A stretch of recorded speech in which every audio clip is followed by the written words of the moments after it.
خدا کر دکھائیں، اماموں کا رتبہ نبی سے بڑھائیں، مزاروں پہ جا جا کے نظریں چڑھائیں، شہیدوں سے جا جا کے مانگے دعائیں، نہ توحید میں کچھ فرق اس سے آوے، نہ اسلام بگڑے نہ ایمان جاوے۔ یہ ایمان کیسا ایمان ہے میرے بھائی کہ آج مسلمان مزاروں پہ جا کے سجدہ کر رہے ہیں۔ یہ مہینہ آیا ربیع الثانی کا، اس مہینے میں بڑے پیر صاحب کے نام کا بکرا ذبح ہوتا ہے، ان کے نام کی 11ویں ہوتی ہے۔ تو اس امت کی سب سے بڑی پرابلم شرک ہے۔ اور آگے بڑھنا، آج یہ امت ذلیل ہے، پریشان ہے، خار ہے۔ کیوں؟ کیونکہ اس امت نے اپنے آپ کو قرآن سے دور کر دیا۔ وہ قرآن کے جس کے بارے میں اللہ نے فرمایا لو انزلنا هذا القرآن على جبل لرأيته خاشعا متصدعا من خشية الله، اگر ہم نے اس قرآن کو کسی پہاڑ کے اوپر بھی اتارا ہوتا تو پہاڑ بھی اللہ کے خوف سے چور چور ہو جاتا۔ اے انسانوں، تمہارے دل کی کیا اوقات ہے؟ تمہارا دل تو معمولی سا دل ہے۔ اس قرآن کو ہم نے کسی پہاڑ پر بھی اتارا ہوتا تو پہاڑ بھی اللہ کے خوف سے چور چور ہو جاتا۔ آج قرآن پڑھا جا رہا ہے، ہمارے دل کے اوپر کوئی اثر نہیں ہو رہا۔ یہاں تو قرآن پڑھا جاتا تھا، اللہ کے پیارے نبی جب نماز میں قرآن پڑھتے تھے صحابہ رونے لگتے تھے۔ صحابہ کبھی کبھی قرآن پڑھتے تھے، اللہ کے پیارے نبی کی آنکھوں سے آنسو بہنے لگتے تھے۔ قرآن کو سن کر کے جنات ایمان لے آئے۔ وہ لوگوں، آج وہی قرآن ہمارے سامنے پڑھا جا رہا ہے، ہمارے دلوں کے اوپر کوئی اثر کیوں نہیں ہو رہا ہے؟ قرآن، فضیل ابن عیاض کو دیکھو، اپنے زمانے کا بہت بڑا ڈاکو ہے، ڈاکہ ڈالنے کے لیے ایک مکان کی چھت پر کودتا ہے، رات کا سناٹا ہے، اللہ کا کوئی بندہ قرآن کی تلاوت کر رہا ہے، اور قرآن پڑھتے پڑھتے 27ویں پارے کی سورہ حدید کی 26ویں پارے کی سورہ حدید کی آیت پڑھتا ہے، أَلَمْ يَعْنِ لِلَّذِينَ آمَنُوا أَن تَخْشَعَ قُلُوبُهُمْ لِذِكْرِ اللَّهِ۔ اے ایمان والو، کیا ابھی وہ ٹائم نہیں آیا کہ اللہ کا کلام سن کر کے تمہارے دل پگھل جائیں؟ اے ایمان والو، کیا اب بھی تم نہیں سدھرو گے؟ کیا تم اب بھی توبہ نہیں کرو گے؟ جب فضیل ابن عیاض کے کانوں میں قرآن کی یہ آیت پڑھی، فضیل ابن عیاض نے فوراً اللہ کی بارگاہ میں توبہ کی اور کہا کہ اے اللہ، وہ سمے آ چکا ہے، وہ وقت آ چکا ہے، اے اللہ میں تیری بارگاہ میں سچی توبہ کرتا ہوں۔ اور اس دن کے بعد سے فضیل ابن عیاض نے ڈاکہ ڈالنا بند کر دیا، اور اتنے بڑے عابد بن گئے کہ اپنے زمانے کے سب سے بڑے اللہ والوں میں ان کا شمار ہونے لگا، اور خانے کعبہ کا 24 گھنٹے خانے کعبہ کے پاس وہ زندگی گزارنے لگے۔ قرآن کی ایک آیت دل کی دنیا بدل دیتی، مگر ہمارا نوجوان، اس بیچارے کو تو گانے میں مزہ آتا ہے، اس کو میوزک میں مزہ آتا ہے۔ وہ ایئر فون لگا کر کے کانوں میں بائک بھی چلا رہا ہے تو گانا سن رہا ہے، کار میں بیٹھا ہے تو کار میں بھی گانا بجا رہا ہے، اس کو میوزک میں سکون ملتا ہے۔ الا بذکر اللہ تطمئن القلوب، میرے بندو تم اللہ کو یاد کیا کرو، اللہ کا ذکر کیا کرو، اللہ کے ذکر سے دلوں کو سکون ملتا ہے۔ اور جس دل کو گانے سے سکون ملے، جس دل کو میوزک سے سکون ملے، سمجھ جاؤ کہ وہ دل مردہ ہو چکا ہے۔ اس دل کی جنازے کی نماز پڑھ لو، وہ دل مردہ ہو چکا ہے۔ دل اگر زندہ ہے تو اس کو قرآن کے ذریعے سکون ملے۔ آج ہمارا نوجوان قرآن نہیں پڑھتا، قرآن نہیں سنتا۔ کسی اچھے قاری کی آواز میں قرآن پڑھو، کبھی یوٹیوب کھولو، اس پہ لکھو سورہ مریم شیخ سعود الشرین کی آواز، سورہ مریم شیخ سدیس کی آواز، سورہ رحمان شیخ معیقلی کی آواز، شیخ منشاوی کی آواز میں سورہ مریم۔ کسی اچھے قاری کی آواز میں آپ قرآن کی تلاوت سنو میرے بھائی، اللہ کی قسم آپ کا دل پاک پاک ہوگا، آپ کی روح سرشار ہو جائے گی۔ اللہ کے کلام میں آج بھی وہ کشش ہے، وہ اٹریکشن ہے، مگر ہم نے قرآن کو تبرک کی کتاب بنا۔ قرآن کی ضرورت کب پڑتی ہے؟ بھائی بھائی میں جھگڑا ہوا، چلو قرآن اٹھاؤ قسم کھانے۔ قرآن کی ضرورت کب پڑتی ہے؟ قرآن کو چومنے کے۔ قرآن کی ضرورت کب پڑتی ہے؟ قرآن کو پڑھ کر کے کسی کو دم کرنے کے۔ نہیں میرے بھائی، قرآن کا یہ سارا مقصد بعد میں ہے. قرآن کا سب سے بڑا مقصد ہے قرآن کو پڑھا جائے, قرآن کو سمجھا جائے, قرآن پر غور کیا جائے اور قرآن پر عمل کیا جائے. طارق انور صاحب ہمارے دوست ہیں, میسج کیا انہوں نے ہم کو. ہم نے ایک دن میسج نہیں دیکھا, 2 دن میسج نہیں دیکھا, ایک ہفتہ گزر گیا, 1 مہینہ گزر گیا. طارق صاحب نے کئی میسج ہم کو کیا, ہم نے میسج نہیں دیکھا. ان کو برا لگے گا کہ نہیں لگے گا؟ یہ سوچیں گے یار دوستی کا دعویٰ ہے اور میرا میسج بھی نہیں دیکھا جا رہا.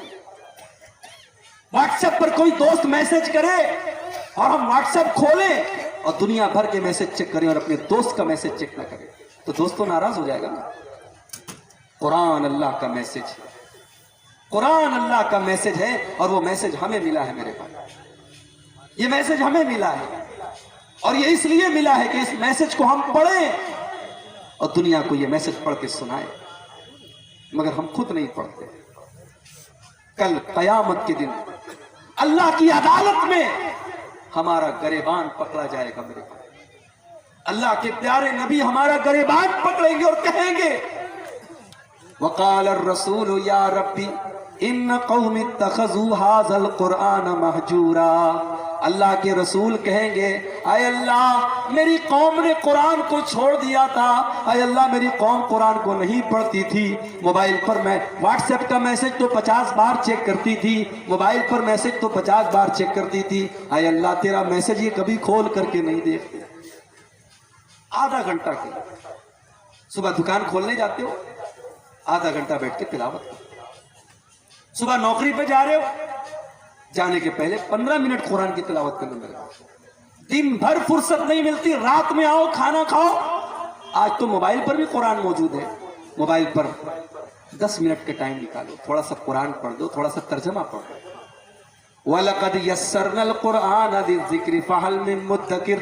ہم نے اس قرآن کو آسان بنایا ہے یاد کرنے کے لیے, ہم نے اس قرآن کو آسان بنایا ہے نصیحت حاصل کرنے کے لیے, ہم نے اس قرآن کو آسان بنایا ہے سمجھنے کے لیے.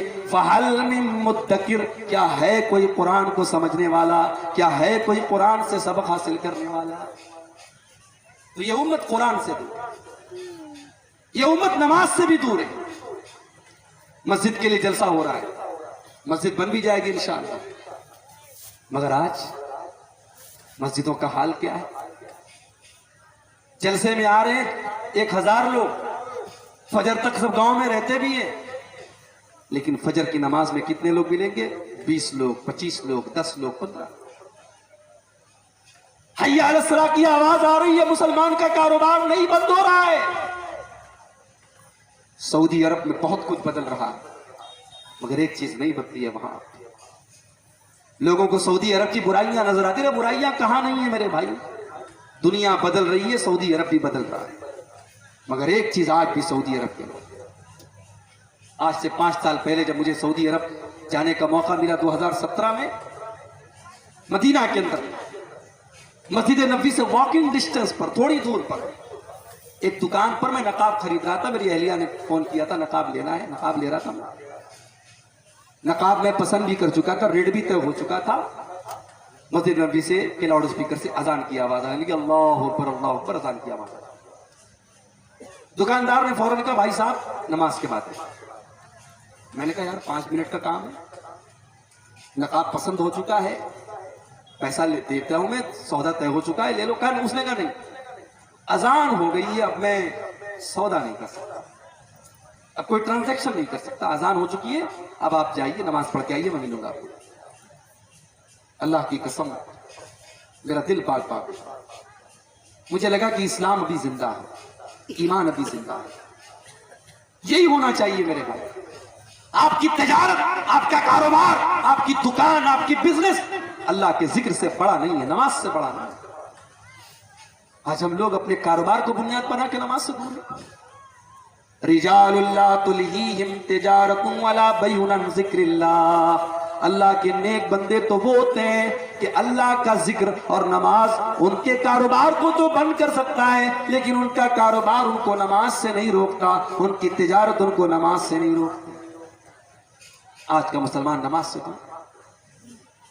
پچھلے سال میرا پروگرام تھا مالدہ میں، کلیا چک میں، اتفاق سے اسی دن 12 ربیع الاول کی تاریخ کلیا چک کے مارکیٹ سے گزرنا محال ہو گیا، اتنی بھیڑ تھی اور اتنا جلوس نکل رہا تھا۔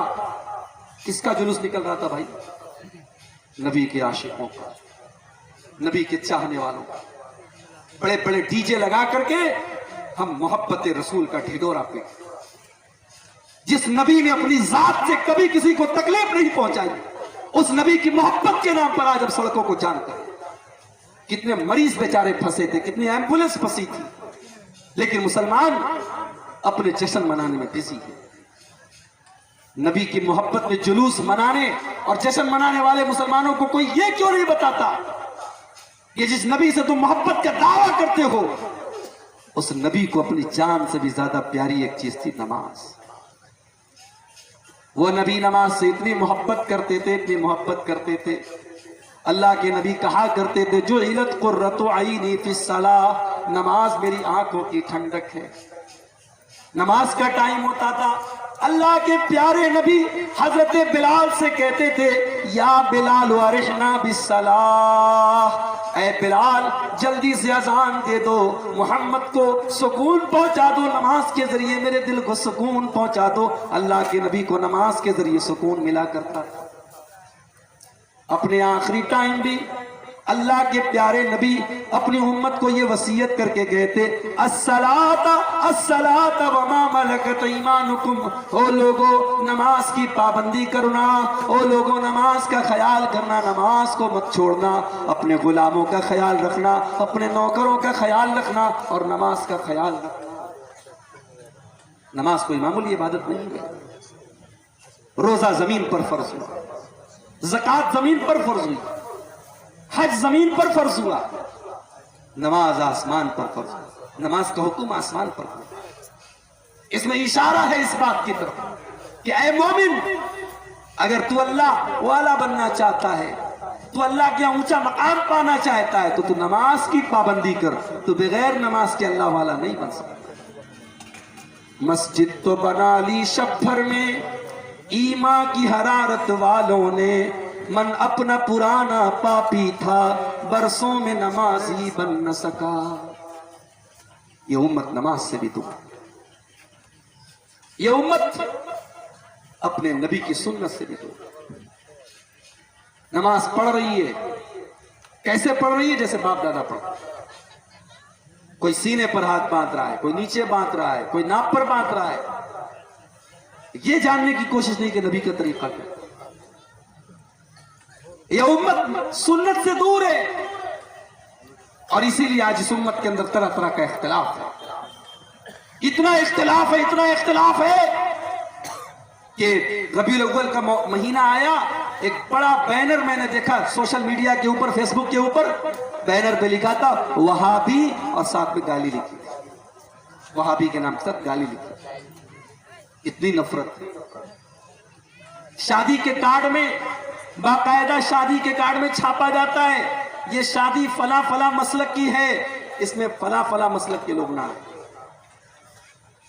ایک شادی کا ویڈیو آیا میرے بنارس شہر کا کہ شادی ہو رہی ہے، بارات نکل رہی ہے، اور بارات میں اعلان ہو رہا ہے لاؤڈ اسپیکر میں کہ اس بارات میں جتنے وہابی ہیں اور جتنے دیوبندی ہیں وہ چلے جائیں ورنہ ان کو مار کے بھگائے۔ کتنی مسجدیں ہیں، مسجدوں کے باہر لکھا ہوا ہے یہ مسجد فلاں فلاں مسلک کی ہے، اس میں فلاں فلاں مسلک کے لوگ۔ کیا میرے نبی کی تعلیم؟ میرے نبی کی یہ تعلیم نہیں ہو سکتی۔ میرے نبی کا حال تو یہ کہ مسجد میں ایک دیہاتی آتا ہے، ایک عربی آتا ہے، اور جہاں پر نماز پڑھی جاتی ہے وہاں پر وہ کھڑا ہو کر کے پیشاب کرنے لگتا ہے۔ صحابہ کرام اس کو مارنے کے لیے دوڑتے ہیں۔ اللہ کے نبی اپنے صحابہ سے کہتے ہیں لا تظلموا، رک جاؤ، اسے پیشاب کر لینے دو۔ اگر تم اس کو روکنے کی کوشش کرو گے وہ ادھر ادھر جائے گا اور پیشاب اور پھیل جائے گی، اس کو پیشاب کر لینے دو، اس کو مت روکو۔ جب وہ پیشاب کر چکا، اللہ کے نبی نے اپنے پاس بلایا، بڑے پریم سے کہا، بڑی محبت سے کہا، بڑے پیار سے کہا، ان هذه المساجد لا تصلح لهذا، میرے بھائی یہ مسجد ہے، یہ پیشاب کرنے کی جگہ نہیں ہے، یہ گندگی کرنے کی جگہ نہیں ہے، انما هي لذکر اللہ والصلاۃ، مسجد تو اللہ کا ذکر کرنے کی جگہ ہے، مسجد تو نماز پڑھنے کی جگہ ہے، میرے بھائی یہ پیشاب پاخانہ کرنے کی جگہ نہیں ہے۔ دیہاتی کو بات سمجھ میں آ گئی، وہ چلا گیا۔ ابھی اللہ کے نبی نے اتنے پر بس نہیں کیا، پانی کا بکٹ منگایا، پانی کی بالٹی منگائی، پیشاب کو صاف کروایا، اور جب پیشاب صاف کر دی گئی آپ نے اپنے صحابہ کو بلایا اور کہا کہ اے میرے صحابہ، جب وہ پیشاب کر رہا تھا تم اتنے جذبات میں کیوں آ گئے تھے؟ انما بعثتم میسرین ولم تبعثوا معسرین، اے میرے صحابہ تمہیں دنیا میں آسانی پیدا کرنے کے لیے بھیجا گیا ہے، تمہیں پریشانی پیدا کرنے کے لیے نہیں بھیجا گیا ہے۔ تمہارا کام دنیا میں آسانی پیدا کرنا ہے، تمہارا کام دنیا میں پریشانی پیدا کرنا نہیں ہے۔ یہ مسلمان کی، یہ نبی کی تعلیم یہ ہے۔ آج نبی کا چاہنے والا مسلکوں کے نام پر بٹا، کیوں بٹا ہے؟ کیونکہ ہم نے اللہ کی رسی کو چھوڑ دیا۔ وَاعْتَصِمُوا بِحَبْلِ اللَّهِ جَمِيعًا، اے مسلمانوں تم اللہ کی رسی کو مل کر کے تھام لو، وَلَا تَفَرَّقُوا، اور آپس میں فرقوں میں نہ بٹو، وَاذْكُرُوا نِعْمَتَ اللَّهِ عَلَيْكُمْ إِذْ كُنْتُمْ أَعْدَاءً، اور یاد کرو اللہ کے احسان کو جب تم ایک دوسرے کے خون کے پیاسے تھے، اللہ نے اپنے نبی کو بھیج کر کے تمہیں بھائی بھائی بنا دیا، فَأَصْبَحْتُمْ بِنِعْمَتِهِ إِخْوَانًا، اور تم اللہ کے احسان سے بھائی بھائی بن گئے۔ اسلام نے ہمیں بھائی بھائی بنایا ہے۔ آپ بہار کے، میں یو پی کا ہوں، آپ کی برادری الگ ہے، میری برادری الگ ہے، لیکن آپ کے دل کا درد میرا درد ہونا چاہیے، میری تکلیف آپ کی تکلیف ہونی چاہیے۔ دنیا کے کسی کونے کے مسلمان کو اگر تکلیف پہنچے تو دنیا کے دوسرے مسلمانوں کو بھی اس تکلیف کا احساس ہونا چاہیے۔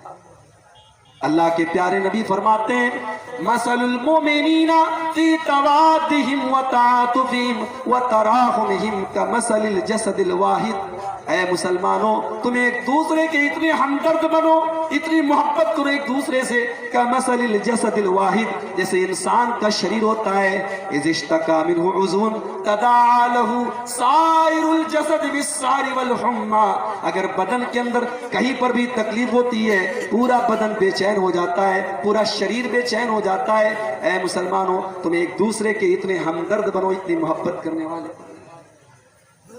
آج ہماری صفوں میں اتحاد نہیں، نفرت کرتے ہیں لوگ ایک دوسرے سے، ایک دوسرے کو کافر سمجھتے ہیں۔ ایک مسلک کا مسلمان انتقال کر گیا، دوسرے مسلک کے مسلمان نے جنازے کی نماز پڑھا دی، فتویٰ آ گیا کہ جتنے لوگوں نے جنازے کی نماز پڑھی ہے سب کا نکاح ٹوٹ گیا۔ میڈیا میں خبر آ گئی، میڈیا نے مذاق اڑایا ہمارا۔ آج میڈیا والوں کو بھی پتہ چل چکا ہے مسلمانوں میں کتنے فرقے ہیں، کتنا اختلاف ہے۔ اللہ کے واسطے ہوش کے ناخن۔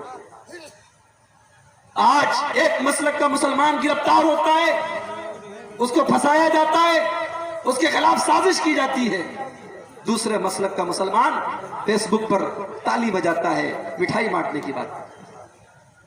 کیوں صاحب، کیا آپ یہ سمجھ رہے ہیں کہ دشمن کا ٹارگٹ صرف ایک مسلک ہے؟ نہیں، دشمن کا ٹارگٹ مسلمان ہے۔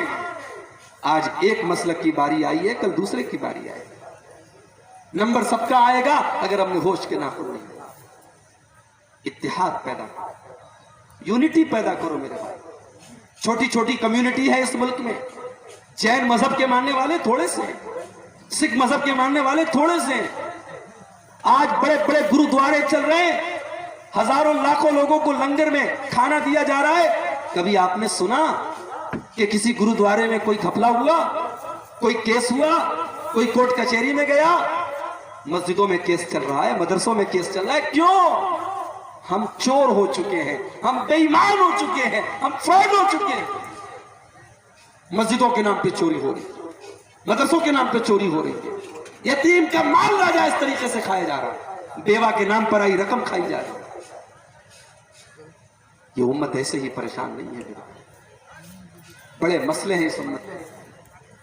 ہم نے کیا سمجھا؟ داڑھی رکھ لی، نمازی ہو گئے, ماتھے پر سجدے کا نشان ہے, دیندار ہو گئے. بہت اچھی بات ہے, نماز بہت ضروری ہے, داڑھی بھی بہت ضروری ہے, سجدے کا نشان ہے, بہت اچھی بات ہے. مگر معاف کیجئے, یہ ساری چیزیں کافی نہیں ہیں. آپ کا اخلاق کیسا ہے, آپ کا بیہیویئر کیسا ہے, پڑوسی کو تکلیف تو نہیں پہنچا رہے آپ. اللہ کے پیارے نبی اللہ کی قسم کھا کر کے 3 بار اللہ کی قسم کھا کر کے کہتے ہیں واللہ لا یؤمن واللہ لا یؤمن واللہ لا یؤمن. اللہ کی قسم وہ مومن نہیں, وہ مومن نہیں, وہ مومن نہیں. پوچھا گیا کون ہے اللہ کے نبی, آپ نے فرمایا من لا یامن جارہ بوائقہ, جس کا پڑوسی اس سے محفوظ نہ ہو, اس سے سرکشت نہ ہو, جو پڑوسی کو تکلیف پہنچاتا ہو. اخلاق آپ کا اچھا نہیں ہے تو آپ اللہ کے بچ نہیں سکتے. قیامت کا دن ہوگا, اللہ کے ترازو پر